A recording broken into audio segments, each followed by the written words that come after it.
Welcome back to the deep dive.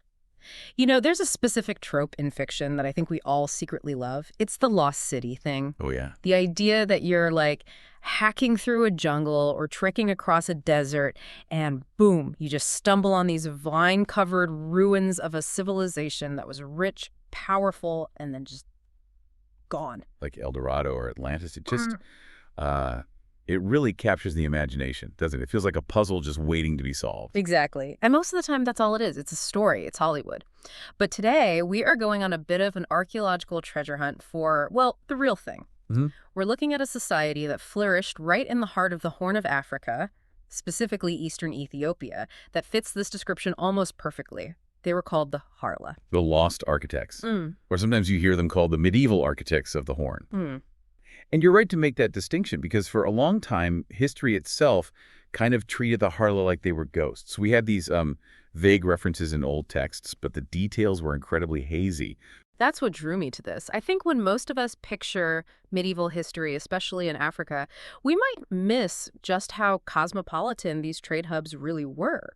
I mean, we're not talking about isolated villages here. Not at all. We're talking about a complex society that was, plugged into the global grid. That is the perfect way to frame it. And so our mission for this deep dive is to reconstruct who these people actually were. Yeah. How did a society in what's now the Churchill region of Ethiopia, connect East Africa to China and India over 1,000 years ago? And the biggest mystery of all, which we'll get to. Yeah, the big one. Why did they disappear? Or maybe the better question is, did they really disappear at all?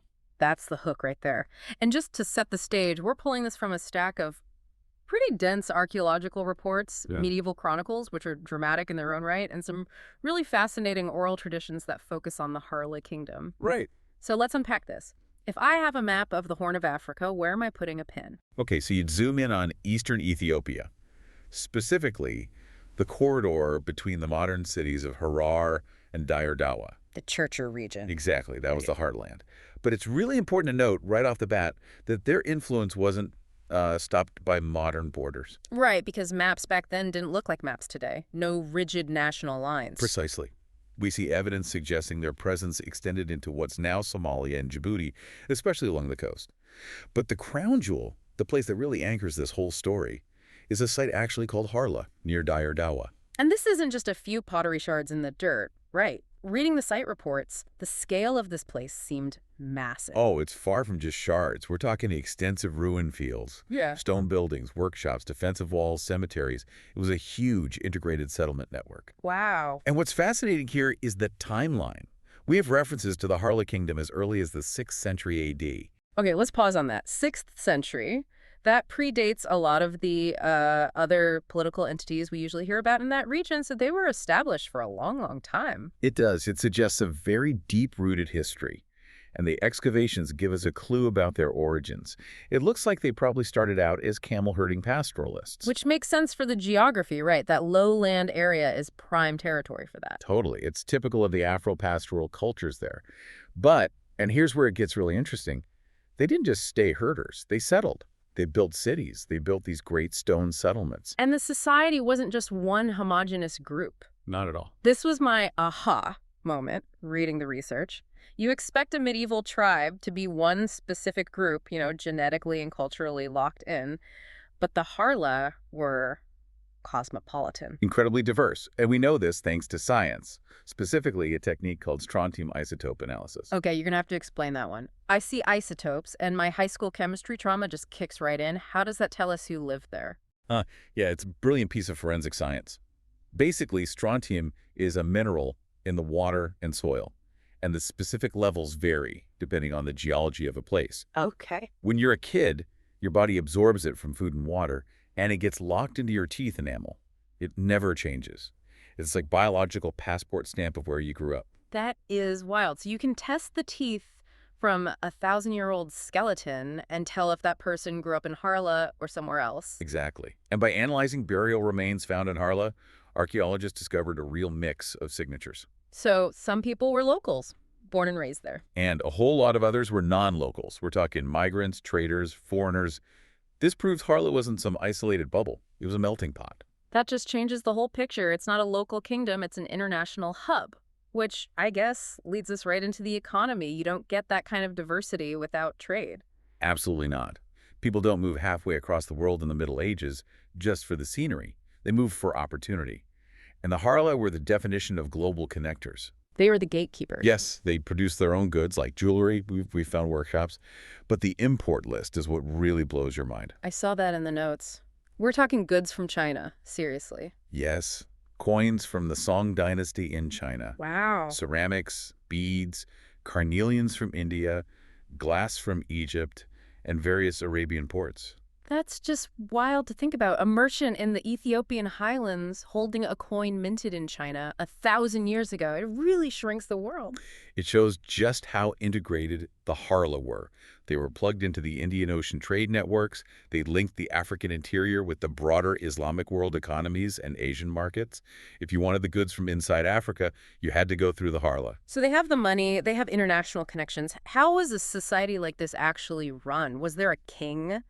A council? How do you organize a melting pot like that? It wasn't necessarily a monolithic empire with one guy on a throne. The sources give us some specific titles. The political leadership was likely handled by local leaders called a garad. Durad. And alongside the garad, you had religious figures known as kabir. This dual leadership suggests a society that balanced political and spiritual authority. And they weren't just traders counting coins, they had teeth. A military. A serious one. Chronicles like the famous Fucha al-Habasha mention Harla tribes participating in regional alliances and wars. They were a military force to be reckoned with. You mentioned the religious leaders, the Kabir. Let's talk about faith, because that seems to have evolved over time for them. They didn't start out as part of the Islamic world, did they? No, that was a huge evolution. Yeah. If we could go way back to that 6th century period, the Harla practiced indigenous Cushitic beliefs. So ancestor reverence, rituals at natural sanctuaries, that sort of thing. But that changed. It did. By the 9th to 12th centuries, we see this major shift to Islam. We find mosques, cemeteries with distinct Islamic burial practices. It's a huge change.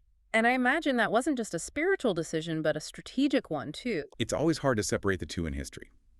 Converting to Islam linked them politically to the rising regional sultanates like Ifat and Adal. It cemented those trade ties. Ah, okay. I mean, if you want to trade with Yemen, Egypt, Persia, sharing the faith just greases the wheels. It builds trust.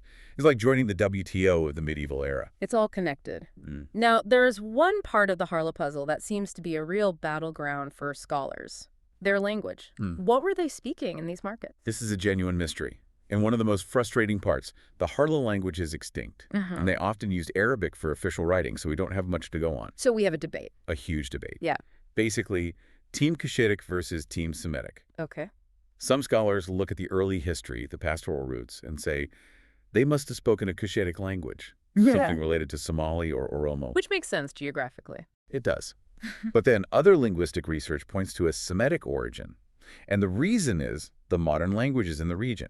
There appears to be a strong link between this ghost of the Harla language and modern Semitic languages like Harari, Argoba, Silte, and Zay. So what does that mean? It suggests that either Harla itself was a Semitic language, or if it was Cushitic, there was such deep contact and convergence that it heavily influenced all these other languages. It's like hearing a specific accent in a family member and trying to figure out which grandparent it came from. That's a great analogy. Yeah. The echo of the language is there, even if the original voice is gone. And this connection is one of our best clues for what happened to them. Okay, so let's get to that. We have this wealthy, cosmopolitan, powerful society. They're building cities, trading with China, and then the decline. How does a trade empire like that just crumble? Crumble is the right word, but we have to be careful. It wasn't one single event, like a volcano erupting. Right. It was a combination of things. The big question is always war or nature. And for the Harla, it seems to be both. Let's start with the violence. The 16th century was just a period of intense turbulence in the Horn of Africa. The Ethiopian Adal Wars were devastating. This was total war, and the Harla were caught right in the middle of it. The wars happen, societies rebuild. That couldn't have been the only thing, right? Correct. Overlapping with the wars, you had the Oromo expansions. A mass migration. Yes, a major demographic shift. The Oromo expansions basically displaced or assimilated many existing populations, including the Harla. It completely changed the map of the region. But the census also mentioned folklore. And I love when history and folklore collide. What do the local legends say happened? The oral traditions are much more dramatic. They talk about divine punishment, tales of Harla arrogance, that they became so wealthy they grew prideful. Pride comes before the fall. Exactly. And then came plagues, famine, sudden catastrophes that just wiped them out. It's the Atlantis effect. A sudden doom. Right. But if you put it all together, the archaeology of war, the demographic pressure of migration, and the folklore of catastrophe, you get a picture of a society under immense strain. It was likely a combination of all three that led to them ceasing to exist as a distinct ethnic group. And distinct is the key word there, because this brings us to what I find most fascinating. The Harla didn't really go extinct, did they? No, they didn't vanish into thin air, they merged. This challenges our whole idea of extinction for cultures. Just because the label Harla fell out of use doesn't mean the people evaporated. So where do we find the Harla today? If I wanted to meet the descendants of these medieval architects, where would I go?